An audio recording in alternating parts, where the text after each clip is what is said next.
जय श्री कृष्णा। राधे राधे। आप सभी का दिन शुभ और मंगलमय हो। आप सभी को जन्माष्टमी की भी ढेरों शुभकामनाएं। आज सुनिए आगे की कथा और इस वीडियो के लास्ट में आप भगवान कृष्ण की भी एक बहुत ही सुंदर और रोचक कहानी सुनेंगे। मुनियों ने कहा, इस पृथ्वी पर भगवान नरसिंह का महात्म्य सुखदायक और दुर्लभ है। हे ब्रह्मा जी, हम उनका प्रभाव विस्तार के साथ सुनना चाहते हैं। इसके लिए हमें बड़ी इच्छा है। तब ब्रह्मा जी बोले, ब्राह्मणों, मैं अजित, अप्रमेय तथा भोग और मोक्ष प्रदान करने वाले भगवान नरसिंह का प्रभाव बतलाता हूँ, सुनो। उनके समस्त गुणों का वर्णन कौन कर सकता है, इसलिए मैं भी संक्षेप से ही बताऊंगा। इस लोक में जो कोई देवी अथवा मानुषी सिद्धियां सुनी जाती हैं, वे सब भगवान की कृपा से ही सिद्ध होती हैं। स्वर्ग, मर्त्यलोक, पाताल, दिशा, जल, गांव तथा पर्वत, इन सब स्थानों में भगवान की कृपा से ही मनुष्य की अबाध गति होती है।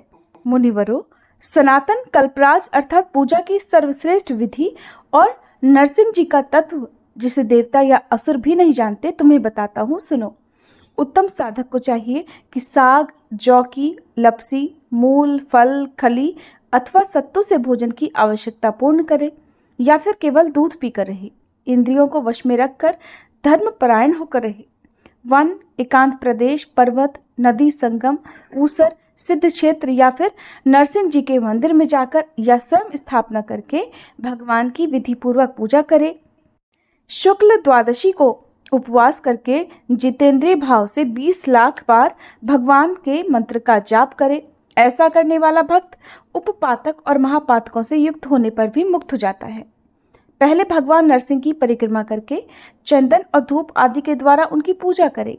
मस्तक झुकाकर प्रभु को प्रणाम करे और उनके माथे पर कपूर और चंदन मिले हुए चमेली के फूल चढ़ाएं। इससे सिद्धि प्राप्त होती है। किसी भी कार्य में भगवान की गति कुंठित नहीं होती। ब्रह्मा, रुद्र आदि देवता भी उनके तेज को नहीं सह सकते। फिर संसार में सिद्ध, गंधर्व, मनुष्य, दानव, विद्याधर, यक्ष, किन्नर और महानागों की तो बात ही क्या है। एक बार भी भगवान नरसिंह का भक्ति पूर्वक दर्शन करने से करोड़ों जन्मों के पापों और दुखों से छुटकारा मिल जाता है। युद्ध, संकट, दुर्गम स्थान, चोर, व्याघ्र आदि की पीड़ा, प्राण संशय, विष, अग्नि, जल तथा ग्रह रोग आदि जनित कष्ट प्राप्त होने पर जो भगवान का ध्यान करता है, वह सब प्रकार की आपत्तियों से छुटकारा पा जाता है। जैसे सूर्योदय होने पर महान अंधकार दूर हो जाया करता है, ठीक उसी प्रकार भगवान नरसिंह का दर्शन होने पर ये सभी उपद्रव भी नष्ट हो जाते हैं। अनंत नामक वसुदेव जी का भक्तिपूर्वक दर्शन और उन्हें वंदन करने पर मनुष्य सभी पापों से मुक्त होकर परम पद को प्राप्त होता है। मैंने, इंद्र ने तथा विभीषण ने भी उनकी आराधना की है। फिर कौन मनुष्य भला उनकी आराधना नहीं करेगा। जो मनुष्य श्वेत गंगा में स्नान करके श्वेत माधव तथा मत्स्य माधव का दर्शन करता है, वह श्वेत द्वीप में जाता है।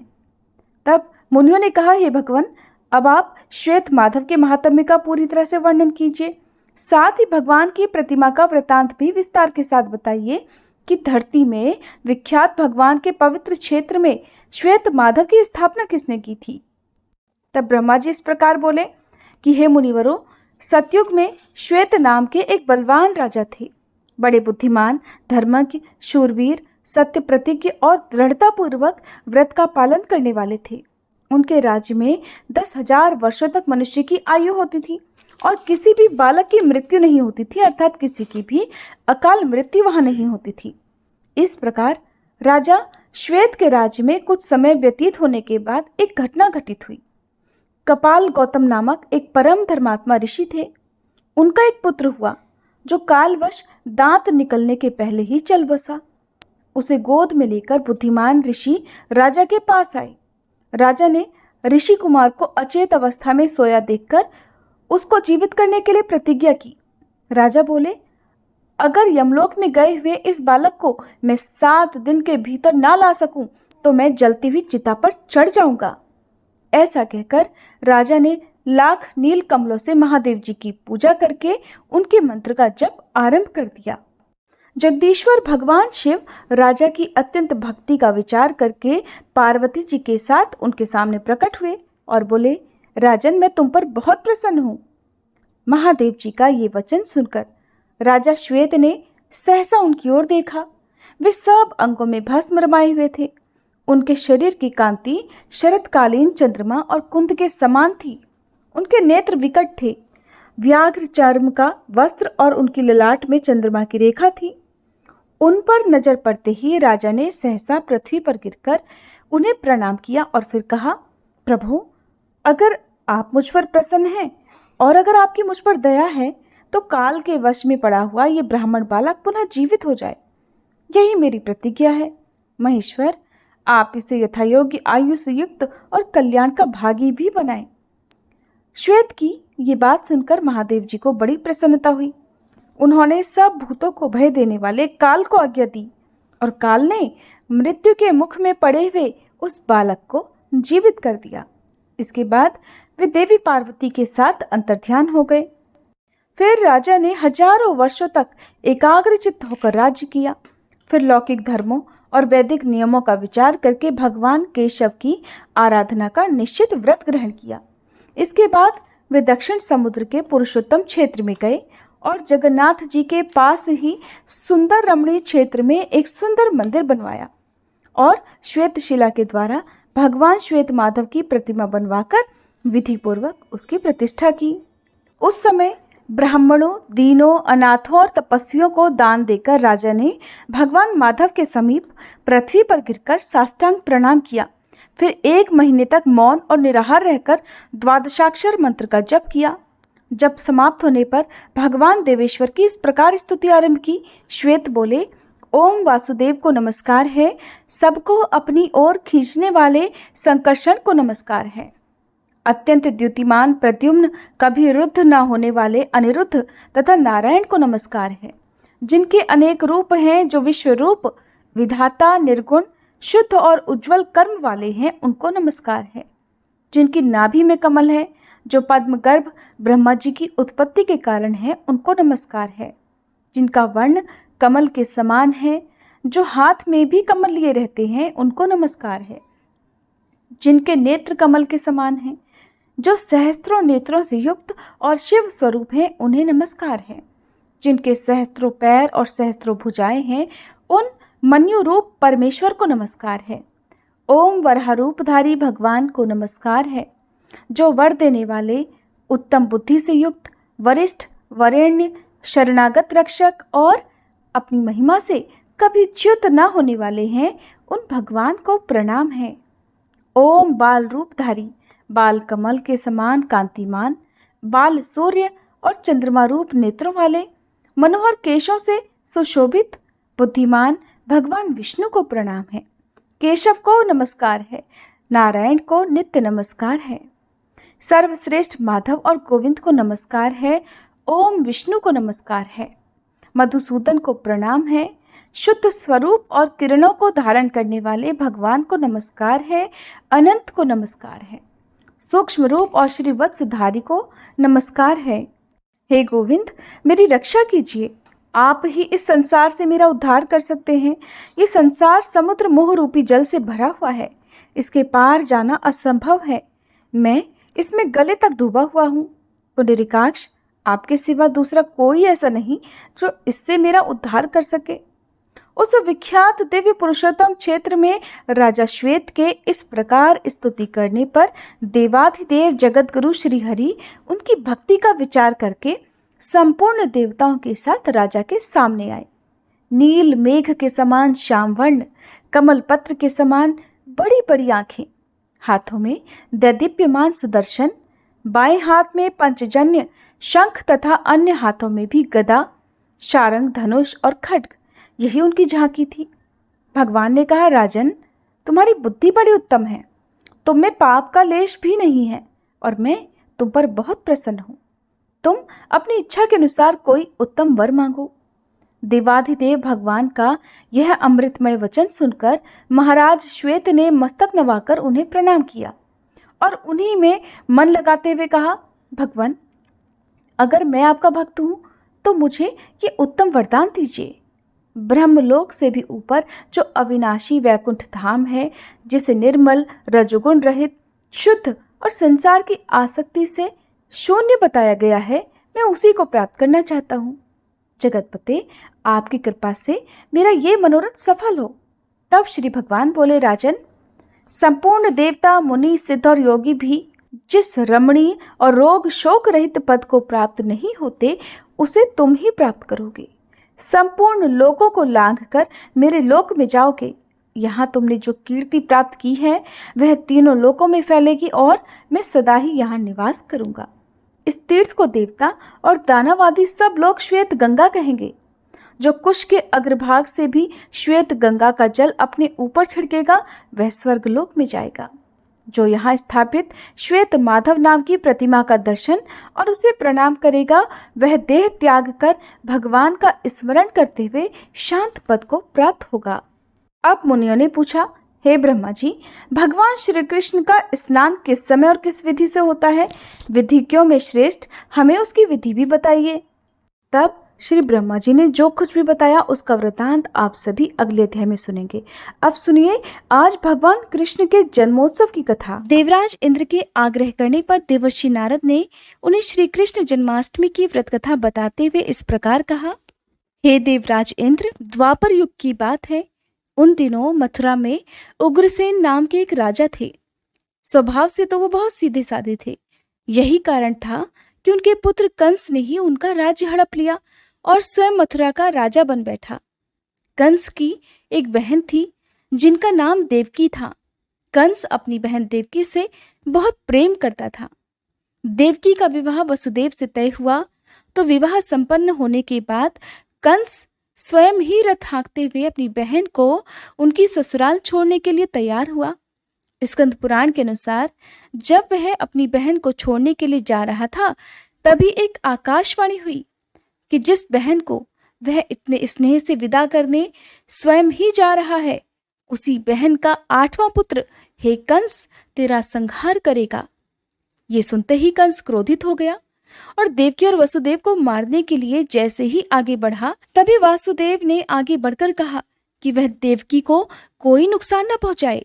वो स्वयं ही देवकी की 8वीं संतान कंस को सौंप देगा। इसके बाद कंस ने वसुदेव और देवकी को मारने के बजाय कारागार में डलवा दिया।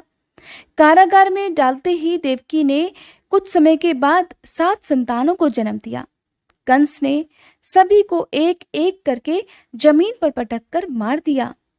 इसके बाद जैसे ही देवकी फिर से गर्भवती हुई तभी कंस ने कारागार का पहरा और भी कड़ा कर दिया। अब तो कंस को इतना भय लगने लगा कि उसने कारागार के भीतरी दरवाजों में बड़े बड़े मजबूत ताले लगवा दिए। दरवाजे के बाहर दैत्यों और राक्षसों को पहरेदारी के लिए नियुक्त कर दिया। कंस हर प्रकार से अपने प्राणों को बचाने का प्रयास कर रहा था। एक समय सिंह राशि के सूर्य में आकाश मंडल में जलाधारी मेघों ने अपना प्रभुत्व स्थापित किया। भादो मास के कृष्ण पक्ष की अष्टमी तिथि को घनघोर अर्धरात्रि थी। उस समय चंद्रमा भी वृष राशि में था। रोहिणी नक्षत्र बुधवार के दिन सौभाग्य योग से संयुक्त चंद्रमा की आधी रात में उदय होने पर आधी रात के उत्तर 1 घड़ी जब हो जाए तो श्रुति स्मृति पुराणोक्त फल निसंदेह प्राप्त होता है। इस प्रकार बताते हुए देवर्षि नारद ने देवराज इंद्र से कहा, ऐसे विजय नामक शुभ मुहूर्त में श्री कृष्ण का जन्म हुआ और श्री कृष्ण के प्रभाव से उसी क्षण कारागार के दरवाजे स्वयं खुलते चले गए। द्वार पर पहरा देने वाले पहरेदार राक्षस सभी मूर्छित हो गए। देवकी ने उसी क्षण अपने पति वसुदेव से कहा, हे स्वामी, आप निद्रा का त्याग कीजिए और मेरे इस 8वें पुत्र को गोकुल में ले जाइए। वहां इस पुत्र को नंदगोप की धर्मपत्नी यशोदा को दे दीजिए। उस समय यमुना जी अपने पूरे उफान पर थी। यमुना जी में भीषण बाढ़ आई हुई थी, किंतु जब वसुदेव जी बालक कृष्ण को एक सूप में लेकर यमुना जी को पार करने के लिए यमुना जी में उतरे तो उसी क्षण कान्हा जी के चरणों का स्पर्श होते ही यमुना जी अपने पूर्व स्थिर रूप में आ गई। किसी प्रकार वसुदेव जी गोकुल पहुंचे और नंद बाबा के घर में प्रवेश करके उन्होंने अपना पुत्र तत्काल उन्हें दे दिया। उस समय यशोदा मैया गहरी नींद में थी तो उन्होंने नवजात कन्या को उनके पास से उठाया और अपना पुत्र नवजात कन्या की जगह पर रख दिया और वापस मथुरा में लौट आए।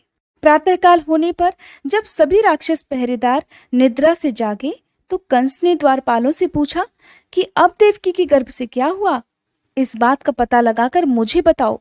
द्वारपालों ने कंस की आज्ञा को मानते हुए जब कारागार में जाकर देखा तो वहां देवकी की गोद में एक कन्या थी, जिसे देखकर द्वारपालों ने तुरंत कंस को बताया, किंतु कंस को तो उस कन्या से भी भय होने लगा। इसलिए वह स्वयं कारागार में गया और उसने देवकी की गोद से कन्या को छीन लिया और उसे एक पत्थर की चट्टान पर जैसे ही पटकने वाला था कि वह कन्या उसी क्षण श्री हरि की माया से आकाश की ओर चली गई और एक दिव्य ज्योति के रूप में बदल गई। उसने कंस से कहा, हे दुष्ट, तुझे मारने वाला तो गोकुल में नंद बाबा के घर में उत्पन्न हो चुका है और उसी से तेरी मृत्यु भी सुनिश्चित है। मेरा नाम तो वैष्णवी है। मैं संसार के कर्ता भगवान विष्णु की माया से उत्पन्न हुई हूँ। ऐसा कहकर वह माया स्वर्ग की ओर चली गई। उस आकाशवाणी को सुनकर कंस क्रोधित हो उठा।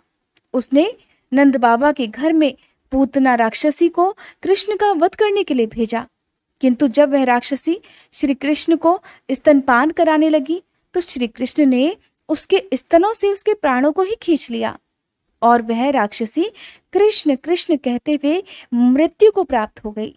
जब कंस को पूतना की मृत्यु का समाचार मिला तो उसने कृष्ण का वध करने के लिए बारी बारी से केशी नामक दैत्य को अश्व के रूप में, उसके बाद अरिष्ट नामक दैत्य को बैल के रूप में भेजा, किंतु ये दोनों भी श्री कृष्ण के हाथों मृत्यु को प्राप्त हो गए। इसके बाद कंस ने काल्याख्य नामक दैत्य को कौवे के रूप में भेजा, किंतु वह भी श्री कृष्ण के हाथों मारा गया। अपने बलवान राक्षसों की मृत्यु के आघात से कंस अत्यधिक भयभीत हो गया। उसने द्वारपालों को आज्ञा दी कि नंद बाबा को तत्काल मेरे सामने उपस्थित किया जाए। द्वारपाल नंद बाबा को लेकर जब उपस्थित हुए तो कंस ने नंद बाबा से कहा कि अगर तुम्हें अपने प्राणों को बचाना है तो पारिजात के पुष्प लेकर आओ, अगर तुम नहीं ला पाए तो तुम्हारा वध निश्चित है। कंस की बातों को सुनकर नंद जी ने ऐसा ही होगा कहा और अपने घर की ओर चले गए। घर आकर उन्होंने सारा वृतांत अपनी पत्नी यशोदा जी को सुनाया, जिसे श्री कृष्ण भी सुन रहे थे। एक दिन श्री कृष्ण अपने मित्रों के साथ यमुना नदी के किनारे गेंद खेल रहे थे और अचानक स्वयं ने ही गेंद को यमुना नदी में फेंक दिया। यमुना में गेंद फेंकने का मुख्य उद्देश्य यही था कि वे किसी भी प्रकार पारिजात पुष्पों को तोड़ कर ले आएं। इसलिए वे एक कदम्ब के वृक्ष पर चढ़कर यमुना में कूद पड़े। कान्हा जी के यमुना में कूदने का समाचार श्रीधर नामक गोपाल ने जाकर भागते हुए यशोदा मैया को सुनाया, जिसे सुनकर यशोदा मैया नंगे पांव ही दौड़ी दौड़ी चली आई और यमुना नदी के किनारे आ पहुंची। उन्होंने यमुना जी से प्रार्थना करते हुए कहा, हे यमुना मैया, अगर मैं अपने बालक को देखूंगी तो भाद्रपद मास के रोहिणी युक्त अष्टमी का व्रत अवश्य करूंगी, क्योंकि दया दान सज्जन प्राणी ब्राह्मण कुल में जन्म, रोहिणी युक्त अष्टमी, गंगा जल, एकादशी, गया श्राद्ध और रोहिणी व्रत ये सभी अत्यंत दुर्लभ व्रत हैं। हजारों अश्वमेध यज्ञ, सहस्त्रों राजसूय यज्ञ, दान, तीर्थ और व्रत करने से जो फल प्राप्त होता है वह सब कृष्णाष्टमी के व्रत को करने से प्राप्त हो जाता है। यहाँ तक का वृतांत जानने के बाद देवराज इंद्र ने देवर्षि नारद से कहा, हे मुनियों में श्रेष्ठ देवर्षि नारद, यमुना नदी में कूदने के बाद उन बाल रूपी कृष्ण ने पाताल में जाकर फिर क्या किया, ये संपूर्ण वृतांत भी बताइए। तो नारद जी कहने लगे, नारायण नारायण। हे इंद्र, पाताल में उस बालक से नागराज की पत्नी ने कहा कि तुम यहाँ क्या कर रहे हो, कहाँ से आए हो और यहाँ आने का क्या प्रयोजन है। अगर तुम्हें कुछ चाहिए तो ये कंगन, मुकुट और मणियों का हार लेकर अपने घर वापस चले जाओ, क्योंकि इस समय मेरे स्वामी शयन कर रहे हैं। अगर वे उठ गए तो फिर तुम्हें डस लेंगे। नाग पत्नी की बातें सुनकर श्री कृष्ण कहने लगे, हे कांते, मैं किस प्रयोजन से यहाँ आया हूँ वह वृतांत भी मैं तुम्हें सुनाता हूँ। समझ लो, मैं कालिया नाग के मस्तक को कंस के साथ द्यूत में हार चुका हूँ और वही लेने में यहाँ आया हूँ। बालक कृष्ण की इस बात को सुनकर नाग पत्नी अत्यंत क्रोधित हो उठी और अपने सोए हुए पति को उठाते हुए कहने लगी, हे स्वामी, आपके घर ये शत्रु आया है, इसलिए अब आप इसका हनन कीजिए। अपनी स्वामिनी की बात सुनकर कालिया नाग अपनी निद्रा को त्याग कर जाग पड़ा और बालक कृष्ण से युद्ध करने लगा। कुछ देर तक युद्ध करने के बाद श्री कृष्ण ने कालिया नाग को इस युद्ध में पराजित कर दिया। अब कालिया नाग ने भी भली भांति जान लिया कि मैं जिनसे युद्ध कर रहा हूँ वे तो साक्षात भगवान श्री हरि के अवतार श्री कृष्ण ही है। इसलिए उन्होंने श्री कृष्ण के चरणों में साष्टांग प्रणाम किया और पारिजात से उत्पन्न बहुत से पुष्पों को मुकुट में रखकर श्री कृष्ण को भेंट दे दिया। जब श्री कृष्ण चलने को तैयार हुए तो कालिया नाग की पत्नी कहने लगी, हे स्वामी, मैं कृष्ण को नहीं जान पाई। हे जनार्दन, मंत्र रहित, क्रिया रहित, भक्ति भाव रहित मेरी रक्षा कीजिए। हे प्रभु, मेरे स्वामी मुझे वापस दे दीजिए। तब श्री कृष्ण कहने लगे, हे सर्पणी, दैत्यों में जो सबसे बलवान है उस कंस के सामने मैं तेरे पति को ले जाकर छोड़ दूंगा, नहीं तो तुम अपने घर को चली जाओ। अब श्री कृष्ण कालिया नाग के फन पर नृत्य करते हुए यमुना जी के ऊपर आ गए। फिर कालिया की फुंकार से तीनों लोग कंपायमान हो गए। अब कृष्ण कंस की मथुरा नगरी को चल दिए। वहां कमल पुष्पों को देखकर यमुना जी के मध्य जलाशय में वह कालिया सर्प भी चला गया। इधर कंस भी हैरान हो गया और श्री कृष्ण प्रसन्न होकर गोकुल वापस लौट आए। उनके गोकुल वापस लौटकर आने पर उनकी मैया यशोदा ने तरह तरह के उत्सव किए। अब देवराज इंद्र ने देवर्षि नारद से फिर पूछा, हे महामुने, संसार के प्राणी बालक श्री कृष्ण के आने पर अत्यधिक आनंदित हुए। आखिर श्री कृष्ण ने क्या क्या चरित्र किया, क्या क्या लीलाएं दिखाई, वह सभी आप मुझे बताने की कृपा कीजिए।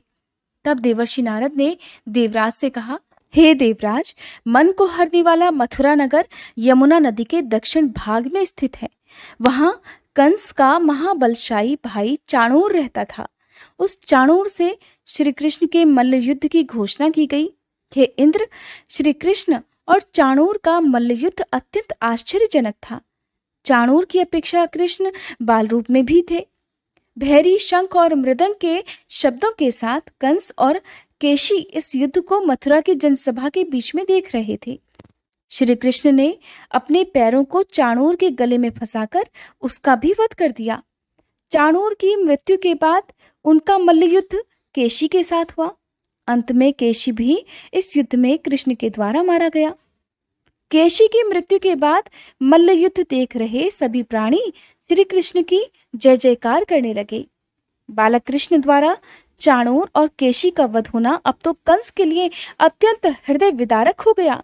इसलिए उसने सैनिकों को बुलाकर उन्हें आज्ञा दी कि तुम सभी अस्त्र शस्त्रों से सुसज्जित होकर कृष्ण से अभी युद्ध करो। हे इंद्र, उसी क्षण श्री कृष्ण ने गरुड़, बलराम तथा सुदर्शन चक्र का ध्यान किया, जिसके परिणाम स्वरूप बलदेव जी सुदर्शन चक्र लेकर गरुड़ पर आरूढ़ होकर आ गए। उन्हें आता देख बालक श्री कृष्ण ने सुदर्शन चक्र को उनसे लेकर स्वयं ही गरुड़ की पीठ पर बैठकर न जाने कितने ही राक्षसों और दैत्यों का वध कर डाला, कितनों के शरीर अंग भंग कर दिए। इस युद्ध में श्री कृष्ण और बलदेव ने असंख्य दैत्यों का वध भी किया। बलराम जी ने अपने आयुध शस्त्र हल से और श्री कृष्ण ने सुदर्शन चक्र से माघ मास के शुक्ल पक्ष की सप्तमी को विशाल दैत्यों के समूह का सर्वनाश कर डाला। जब अंत में केवल दुराचारी कंस ही बचा रह गया तो श्री कृष्ण कहने लगे, हे दुष्ट अधर्मी दुराचारी, अब मैं इस महायुद्ध स्थल पर तुझसे युद्ध कर तेरा वध कर इस संसार को तुझसे मुक्त कराऊंगा। ऐसा कहते हुए श्री कृष्ण ने उसके बालों को पकड़ लिया और कंस को घुमाकर पृथ्वी पर पटक दिया, जिससे उसकी मृत्यु हो गई। कंस के मरने पर देवताओं ने आकाश से पुष्प वर्षा की। ये थी कान्हा जी के जन्मोत्सव की कथा। उम्मीद है आज की ये वीडियो आपको पसंद आई होगी। अच्छी लगी हो तो कमेंट करके मुझे जरूर बताइएगा।